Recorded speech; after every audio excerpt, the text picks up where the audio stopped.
Merci Monsieur le Président, Madame la Ministre, Monsieur le Ministre, chers collègues.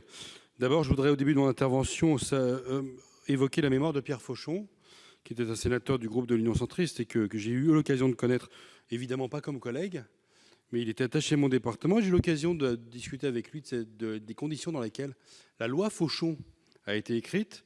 Et c'est la jurisprudence, comme l'a évoqué le président Retailleau tout à l'heure, c'est la jurisprudence qui a dicté à Pierre Fauchon la volonté d'écrire une proposition de loi et de venir devant le Parlement faire voter cette loi qui permet de donner un cadre à la responsabilité non intentionnelle des élus locaux. Donc nous vivons un drôle d'anniversaire pour les 20 ans de la loi Fauchon en évoquant son nom et évidemment le contenu de ce texte.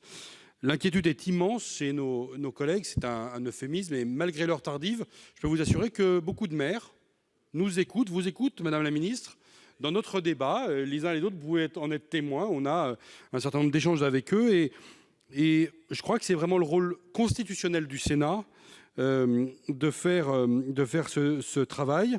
Mais il n'y a pas que seulement des maires qui nous interpellent. Le collègue Capu vient d'évoquer les présidents d'associations. Il y a aussi des directeurs d'école, tout un tas de personnes qui sont inquiètes des décisions qu'ils sont amenés à prendre dans les jours qui viennent et des conditions dans lesquelles les décisions qu'ils auront prises seront mises en œuvre.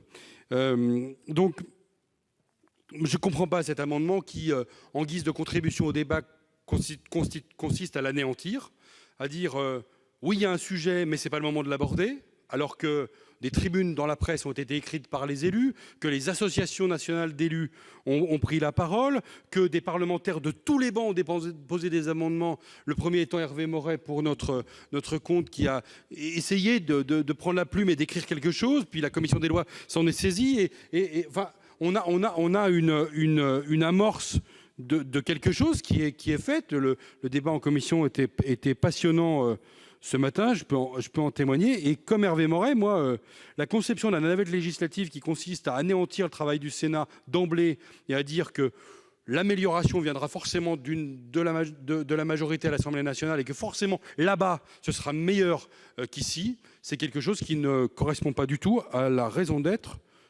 du Sénat, mais même simplement de la présence d'un certain nombre d'entre nous ce soir. Parce que si nous votons votre amendement, alors nous supprimerions la seule amarre législative qui permettrait aux députés de continuer le débat.